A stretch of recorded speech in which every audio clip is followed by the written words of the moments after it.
Mateo chapter 16. At nagsilapit ang mga Pariseo at mga Saduceo na tinutokso siya na sa kanya nagsisihiling na sila'y pagpakitaan ng isang tanda mula sa langit.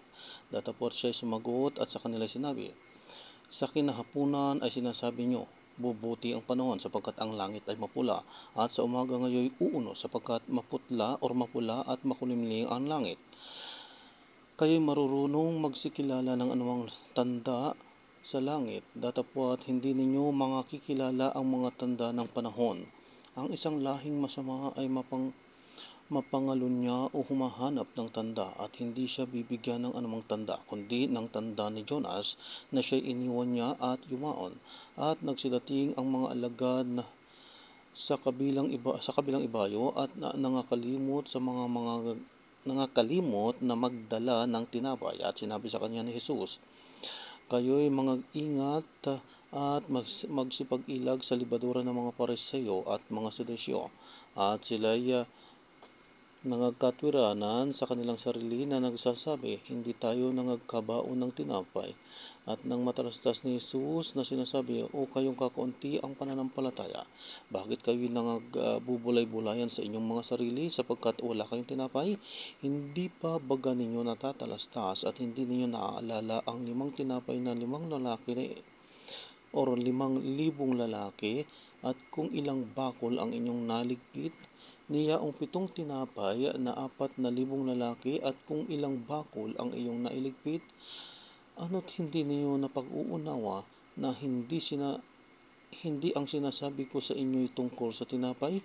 Datapwat kayo'y mag-ingat sa libadura ng mga Fariseo at ng mga Saduceo. Nang magkagayoy, kanilang natalastas na sa kanila'y hindi ipinag-uutos na sila'y magsipag-ingat sa libadura ng tinapay, kundi sa mga aral ng mga Pariseo at ng mga Saduceo.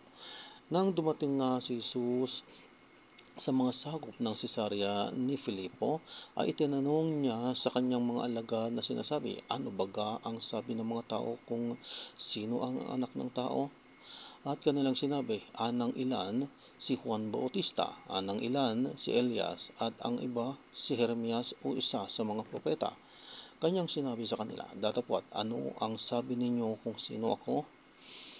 At sumagot si Pedro or Simon Pedro at sinasabi, ikaw ang Kristo, ang anak ng Diyos na buhay.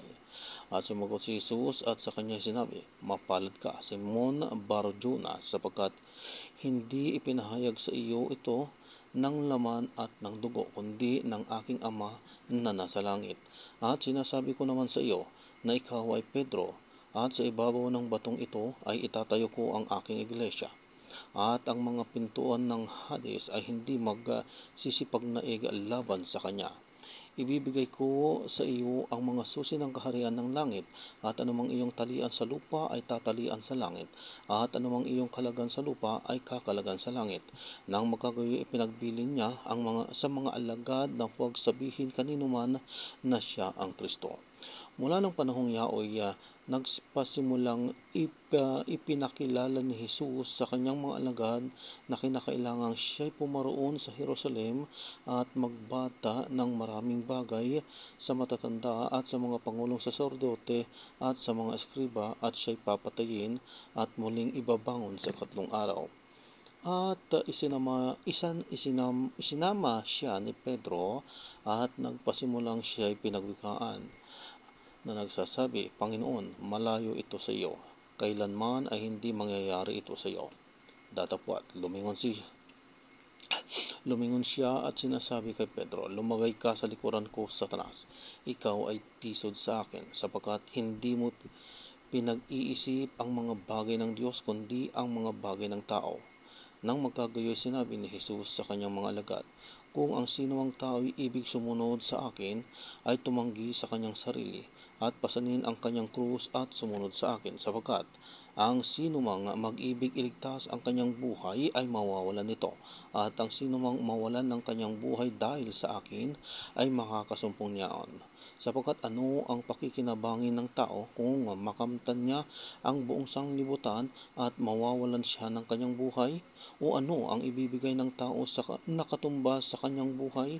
Sapagkat ang anak ng tao ay paparitong nasa kaluwalhatian ng kanyang Ama na kasama ang kanyang mga anghel, at kung magkagayoy bibigyan ang bawat tao ayon sa kanyang mga gawa. Katotohanang sinasabi ko sa iyo, may ilan sa nangangatayo rito na hindi matitikman sa anumang paraan ang kamatayan hanggang sa kanilang makita ang Anak ng Tao na pumaparito sa kanyang kaharian.